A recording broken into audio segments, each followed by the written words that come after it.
स्वागत है आप लोगों का। आज के इस लेक्चर में हम 15वें वित्त आयोग रिपोर्ट पर आधारित कुछ बहुविकल्पीय प्रश्नों को करेंगे। उसके पहले थोड़ा ये जान लेते हैं वित्त आयोग के बारे में। भारत के संविधान में अनुच्छेद 280 के तहत राष्ट्रपति महोदय वित्त आयोग का गठन करते हैं 5 वर्षों के लिए। वित्त आयोग एक अर्ध न्यायिक संस्था है, परंतु जो इसकी सिफारिशें होती हैं वो बाध्यकारी नहीं है।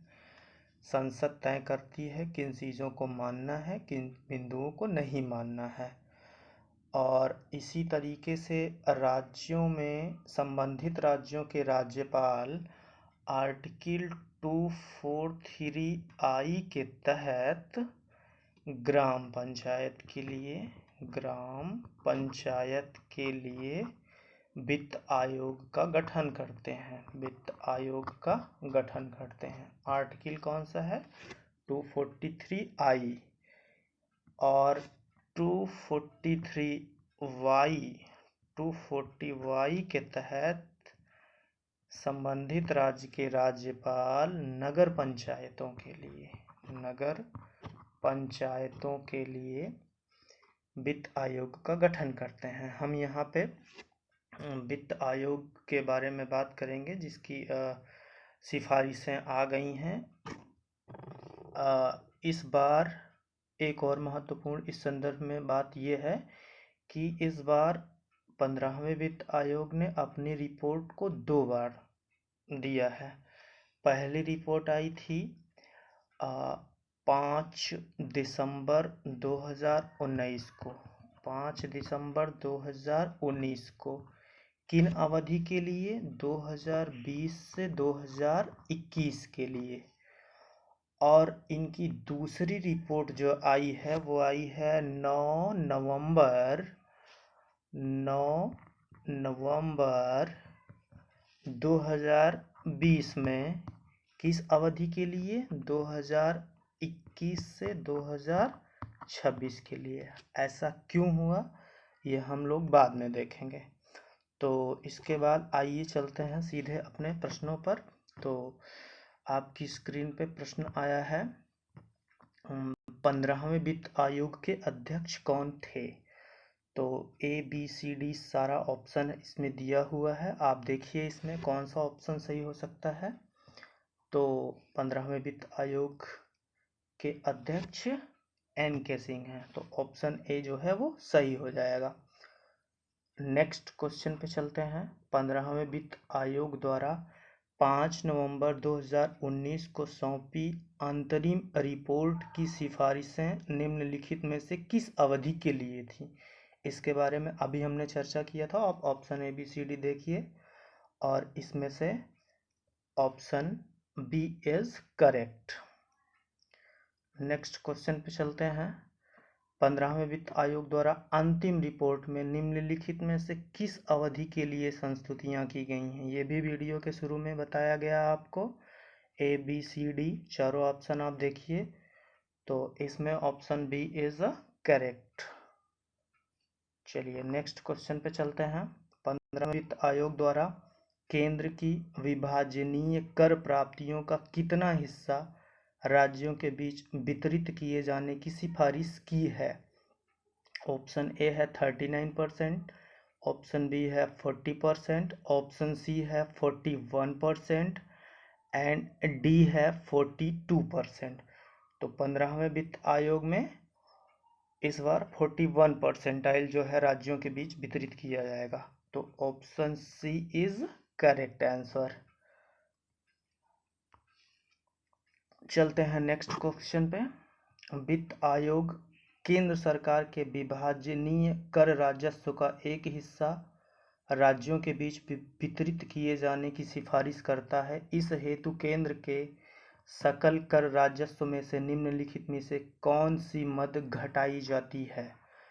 इसमें नंबर 1 में लिखा हुआ है केंद्र सरकार द्वारा लगाए गए उपकर। बिंदु दूसरा दिया गया है केंद्र सरकार द्वारा लगाया गया अधिभार। बिंदु तीसरा दिया हुआ है कर संग्रहण की लागत, और अब आपका ऑप्शन बनता है ए केवल 1 और 3, ऑप्शन बी में दिया हुआ है 2 और 3, ऑप्शन सी में दिया हुआ है केवल 1 और 2, और ऑप्शन डी में दिया हुआ है 1 2 3 सभी। तो आप एक बार क्वेश्चन को फिर से देख सकते हैं। वित्त आयोग केंद्र सरकार के विभाजनीय कर राजस्व का एक हिस्सा राज्यों के बीच वितरित किए जाने की सिफारिश करता है। इस हेतु केंद्र के सकल कर राजस्व में निम्नलिखित में से कौन सी मदें घटाई जाती हैं? तो 15वें वित्त आयोग की रिपोर्ट में जो दिया गया है उसके हिसाब से 1 2 3 तीनों दरें घटाई जाती हैं। तो option D is a correct answer. चलिए, और नेक्स्ट क्वेश्चन है आपका 15वें वित्त आयोग की सिफारिशों के अनुसार राज्यों के 41% हिस्सेदारी के तहत 2021-26 की अवधि में कितनी धनराशि प्राप्त होगी? तो आप ऑप्शन ए में हुआ 42.2 लाख करोड़, ऑप्शन बी में है 40.9 लाख करोड़, और ऑप्शन सी में है 10.33 लाख करोड़, ऑप्शन डी में है 9.50 लाख करोड़। तो इसमें जो option A is a correct answer. चलते हैं अगले प्रश्न पर। 15वें वित्त आयोग की सिफारिशों के अनुसार राज्यों को विभाजनीय करों में एक निश्चित हिस्सेदारी के अतिरिक्त अनुदान राशि के रूप में कितनी धनराशि 2021-26 की अवधि में प्राप्त होगी? Option A B C D दिया हुआ है। आप देखिए, इसमें जो ऑप्शन सही है वो ऑप्शन सी करेक्ट है। नेक्स्ट क्वेश्चन पर चलते हैं जो कि इम्पोर्टेंट क्वेश्चन है। अखिल भारतीय सेवा अधिनियम 1951 की धारा 2A के तहत अखिल भारतीय राज्य चिकित्सा और स्वास्थ्य सेवा का गठन किए जाने की सिफारिश निम्नलिखित में से किसके द्वारा की गई है? Option A B C D दिया हुआ है। तो आपको लग रहा होगा कि ऑप्शन सी सही है, क्योंकि ऐसी सिफारिशें राज्य सरकार द्वारा ही की जाती है जब किसी अखिल भारतीय सेवा का गठन किया जाता है। लेकिन यहाँ पे ये सिफारिश 15वें वित्त आयोग द्वारा की गई है। जैसा कि शुरू में ही बताया गया है कि वित्त आयोग की जो सिफारिशें होती हैं वो बाध्यकारी नहीं होती हैं। तो इसमें ऑप्शन बी सही है। नेक्स्ट क्वेश्चन पे चलते हैं। 15वें वित्त आयोग ने सिफारिश की है कि राज्यों द्वारा वर्ष 2022 तक उनके राज्यों के बजट का कितना प्रतिशत जो है वो स्वास्थ्य पर बढ़ाया जाना चाहिए। खर्च जो है वो बढ़ाने की बात यहाँ पे कर रहे हैं। तो इसमें जो ऑप्शन होगा 8%। तो option D is a correct answer हो जाएगा इसमें। नेक्स्ट क्वेश्चन दिया हुआ है आपको 2021-26 की अवधि में स्वास्थ्य क्षेत्र को दी जाने वाली कुल अनुदान सहायता कितनी है, जो कि 15वें वित्त आयोग द्वारा अनुशंसित कुल अनुदान सहायता का कितना प्रतिशत है। यहाँ पे कितना धन दिया हुआ है और वो कुल अनुदान सहायता का कितना प्रतिशत है ये भी पूछा जा रहा है। तो ऑप्शन देखिए, इसमें जो सही ऑप्शन है वो option A is correct answer. Next question पे चलते हैं। 15वें वित्त आयोग द्वारा अनुदान सहायता के लिए 2021-26 अवधि के लिए अनुशंसित धनराशि में सर्वाधिक हिस्सा निम्नलिखित में से किसका है? ऑप्शन ए है राजस्व घाटा अनुदान, ऑप्शन बी है स्थानीय निकाय अनुदान, ऑप्शन सी है आपदा प्रबंधन अनुदान, ऑप्शन डी है सेक्टर आधारित अनुदान। तो इसमें जो सही आंसर है वो आपका है स्थानीय निकाय अनुदान। नेक्स्ट क्वेश्चन पे चलते हैं। 15वें वित्त आयोग ने रक्षा और आंतरिक सुरक्षा क्षेत्र के लिए निम्नलिखित में से कौन सी सिफारिश की है?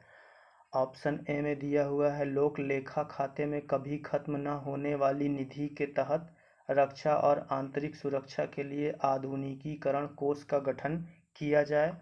ऑप्शन बी है रक्षा एवं आंतरिक सुरक्षा उपकर सीमा शुल्कों पर लगाया जाए। ऑप्शन सी है रुपये 20 लाख से अधिक आय वाले आयकर दाताओं पर 5% की दर से विशिष्ट अधिभार लगाया जाए। ऑप्शन डी है उपर्युक्त में से कोई नहीं। तो जो इसमें सही है वो option A is correct answer. चलते हैं नेक्स्ट क्वेश्चन पे। 15वें वित्त आयोग ने 2021-26 की अवधि के लिए कितने राज्यों को राजकोषीय घाटा अनुदान दिए जाने की सिफारिश की है? सारे ऑप्शन आपको दिख रहे हैं। इसमें ऑप्शन ए करेक्ट है, 17 राज्यों के लिए ऐसी सिफारिशें की गई हैं। नेक्स्ट क्वेश्चन पे चलते हैं। 15वें वित्त आयोग की सिफारिशों के अनुसार 2021-26 अवधि में राज्यों को दिए जाने वाले कुल अंतरणों की सर्वाधिक धनराशि किस राज्य को प्राप्त होगी? तो इसमें ऑप्शन ए इज करेक्ट है, उत्तर प्रदेश, क्योंकि यहाँ पे जनसंख्या ज़्यादा है और भी कई कारक होते हैं आवंटन के लिए। उन सब कारकों को आप एक बार रिपोर्ट में पढ़ लीजिए और वित्त आयोग भी पूरा पढ़ लीजिए, यहाँ से क्वेश्चन आने की संभावनाएं ज़्यादा हैं। तो आप कमेंट करके बताइए कि ये वीडियो आपको कैसा लगा। Thank you very much.